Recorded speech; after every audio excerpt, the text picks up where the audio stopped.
Hello everyone, I hope कि आप अच्छे होंगे। आज इस वीडियो में हम लोग सीखने वाले हैं अनुपात और समानुपात के बहुत ही इम्पोर्टेंट क्वेश्चन को, यानी कि लैंग्वेज वाले क्वेश्चन को। तो ज़्यादा टाइम को वेस्ट ना करके चलिए वीडियो को स्टार्ट करते हैं। तो देखिए यहाँ पे क्वेश्चन है, 10 मीटर के पेड़ की छाया सुबह के समय 18 मीटर है, तब इसी समय 120 मीटर ऊंचे टावर की छाया कितनी होगी।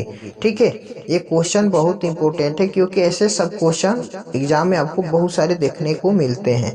यानी कि इस क्वेश्चन को हम दो मेथड से हम सॉल्व करेंगे। ठीक है, मेथड 1। ठीक है, तो यहाँ पे क्या दिया है, 10 मीटर के पेड़ की छाया सुबह के समय 18 मीटर है। ठीक है, तब इसी समय 120 मीटर ऊंचे टावर की छाया कितनी होगी। तो यहाँ पर हम सबसे पहले मान लेंगे, देखिए यहाँ पे माना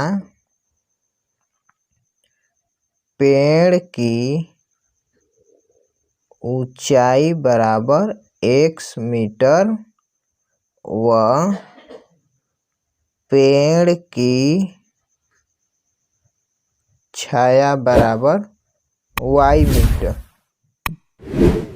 ठीक है, यानी कि पेड़ की ऊंचाई हमने माना x मीटर और पेड़ की छाया माना y मीटर। ठीक है जी, तब यहाँ पे देखिए दो कैटेगरी दिया है, एक 10 मीटर और यहाँ पे दिया है 18 मीटर। ठीक है, और यहाँ पे फिर 120 मीटर दिया है और छाया कितनी होगी पूछ रहा है। ठीक है, तो यहाँ पर हम लिखेंगे एक साइड, यहाँ पर देखिए यहाँ पर लिखेंगे ऊंचाई और यहाँ पर लिखेंगे छाया। ठीक है, इसका हम अनुपात बना रहे हैं। तब यहाँ पर देखिए क्या है, शुरुआत में यहाँ पर ऊंचाई कितना है पेड़ की, 10 मीटर है, तो सिंपली हम लिखेंगे 10। ठीक है, और यहाँ पे छाया कितना है, छाया सुबह के समय 18 मीटर, सिंपली हम यहाँ पर लिखेंगे 18। फिर अगला स्टेप में क्या दिया है, तब इसी समय 120 मीटर ऊंचे, यानी ऊंचाई कितना है 120 मीटर टावर, यानी कि ऊंचे टावर की छाया कितनी होगी। तो यहाँ पर छाया पूछ रहा है, तो यहाँ पर हम इसे हम बोल सकते हैं y2। ठीक है, ये है आपका x1 y1 x2 y2। ठीक है, तो अब यहाँ पर हम क्या करेंगे, ध्यान से देखिएगा। अब यहाँ पर हमने इसका अनुपात लिख लिया, अब इसे हम क्रॉस मल्टीप्लाई करेंगे, यानी कि तिर्यक गुणा। ठीक है जी, तब यहाँ पे 10 का गुणा y2 में करेंगे, ये हो जाएगा 10 गुणे y2 बराबर, अब क्या करेंगे 18 का गुणा 120 में, यहाँ पर होगा 18 गुणे 120। ठीक है, अब देखिए यहाँ पर y2 निकालेंगे तो ये हो जाएगा 18 गुणे 120 बटा, इधर ये 10 गुणा में है तो इधर आके क्या हो जाएगा, भाग में हो जाएगा। ठीक है, तब यहाँ पे 1 0 से 1 0 कट जाएगा, तो यहाँ पर बचेगा 18 गुणे 12, 18 में और 12 से गुणा करेंगे तो ये हो जाएगा 216 मीटर। ये 216 मीटर क्या आया, y2 का माना है, यानी कि y2 यानी कि यहाँ पर हम माने हैं पेड़ की छाया, जो कि हमें छाया ही पूछा है। ठीक है, तो यानी कि 216 मीटर पेड़ की छाया है। ठीक है, तो यानी कि ये हमारा फर्स्ट मेथड था। अब सेकेंड मेथड आपको हम बताने जा रहे हैं, आपको जो मेथड अच्छा लगेगा आप उस मेथड को फॉलो कीजिएगा। ठीक है, तो यहाँ पर मेथड 2 है,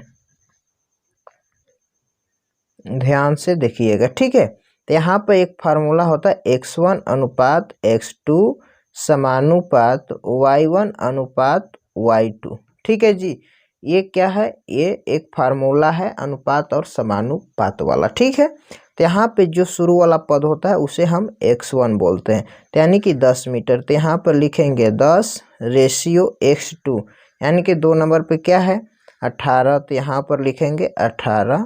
अब यहाँ पे समानुपात का चिन्ह देंगे।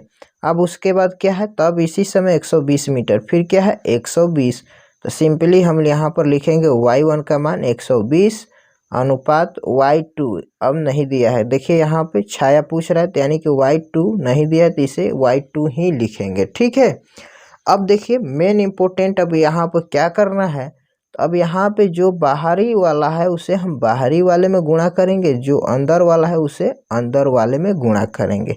देखिए यहाँ पर 10 में y2 से गुणा करेंगे तो ये हो जाएगा 10 गुणे y2।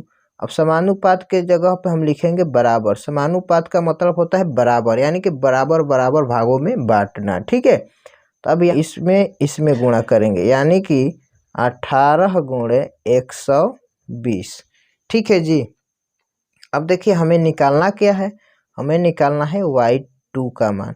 अब यहाँ पे इधर है 18 गुणे 120 और बटा में देखिए इधर क्या है, ये 10 गुणा में है तो इधर आएगा, पक्षांतर करेंगे तो क्या हो जाएगा, भाग में हो जाएगा। ठीक है, अब यहाँ पर एक शून्य से एक शून्य कट जाएगा, तब क्या बचेगा।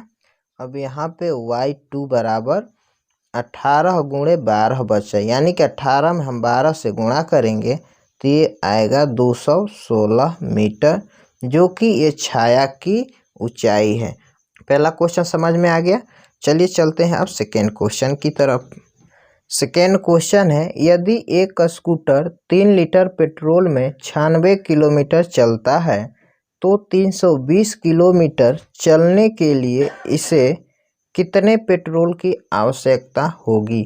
बहुत ही इम्पोर्टेंट क्वेश्चन है, तो आइए इसे हम सॉल्व करते हैं। तो यहाँ पर देखिए एक साइड दिया है पेट्रोल दिया है और एक साइड दिया है दूरी, यानी कि किलोमीटर में। ठीक है, तो यहाँ पर लिखेंगे पेट्रोल, ध्यान से देखिएगा पेट्रोल, और यहाँ पर लिखेंगे दूरी, जो दिया है उसी के अनुसार हम लोग लिखेंगे। तो देखिए शुरुआती में क्या दिया है, 3 लीटर पेट्रोल, तो यहाँ पे ये लिख देंगे 3 लीटर, और दूरी कितना है, 3 लीटर में 96 किलोमीटर चल रहा है तो यहाँ पे 96 लिखेंगे। ठीक है, और फिर क्या बोल रहा है, 320 किलोमीटर चलने के लिए, तो ये किलोमीटर दिया यानी कि दूरी दिया है, तो यानी कि दूरी वाले के सामने लिखेंगे यहाँ पर। ठीक है, 320।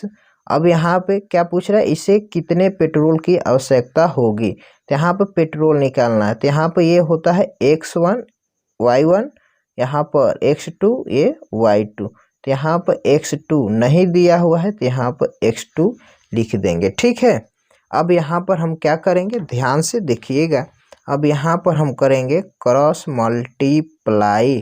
ठीक है, यानी कि 3 में गुणा करेंगे 320 से, 3 गुणे 320 बराबर, अब यहाँ पे 96 गुणे x2। ठीक है जी, अब हमें क्या निकालना है, x2 का मान निकालना है, तो यहाँ पर लिखेंगे x2 बराबर, तो यहाँ पे पहले से है 3 गुणे 320। अब देखिए यहाँ पे ये 96, इसमें क्या है, गुणा है x2 में, तो इसे पक्षांतर करेंगे तो क्या हो जाएगा, ये भाग में आ जाएगा। ठीक है, तो अब देखिए इसे हम काटेंगे, 3 से भाग देंगे 96 में, 3 एकम 3, ये हो जाएगा 3 तिया 9, 3 दूनी का 6। ठीक है, अब देखिए यहाँ पर 32 है और यहाँ पे 320, यानी कि 32 से भाग देंगे 320 में तो ये 10 बार में पूरा पूरा चला जाएगा। ठीक है, तो यानी कि x2 बराबर कितना आ गया, 10। x2 क्या माने थे, x2 देखिए क्या है, पेट्रोल, तो पेट्रोल किस में आएगा, मात्रक लीटर में आएगा, तो यहाँ पर हम लिख देंगे लीटर, यानी कि 320 किलोमीटर दूरी कितने लीटर तेल में जाएगा, 10 लीटर तेल में। ठीक है, अब दूसर का मेथड से हम इसे समझेंगे, ध्यान से देखिएगा। अब यहाँ पर सूत्र अनुपात वाला x1 ratio x2 समानुपात y1 ratio y2। ठीक है, यही फार्मूला होता है समानुपात वाला। तो देखिए x1 का मान दिया है यहाँ पर 3, रेशियो x2 का मान दिया है 96, तो यहाँ पर लिखेंगे 96 समानुपात। ठीक है, पहले लीटर है उसके बाद किलोमीटर। अब देखिए यहाँ पे क्या दिया है, यहाँ पर किलोमीटर दे दिया, लेकिन यहाँ पे स्टार्टिंग में क्या दिया था, लीटर दिया था, तो यहाँ पर लीटर नहीं दिया है, तो लीटर के जगह पे y1 है, तो यहाँ पर सिंपली y1 लिखेंगे।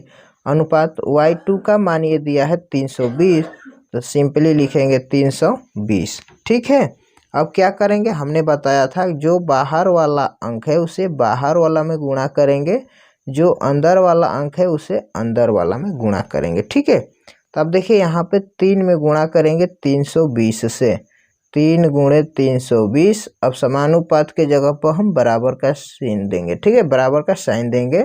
अब यहाँ पर क्या करेंगे, 96 गुणे y1 करेंगे। ठीक है, यानी कि अंदर वाला अंदर में गुणा करेंगे, तब y1 का मान निकालना है तो यहाँ पर लिखेंगे y1।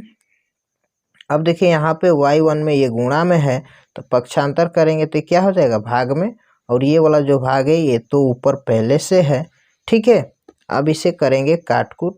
अब 3 से भाग देंगे 96 में तो ये जाएगा 32 बार में, और 32 से भाग देंगे 320 में तो ये जाएगा 10 बार में।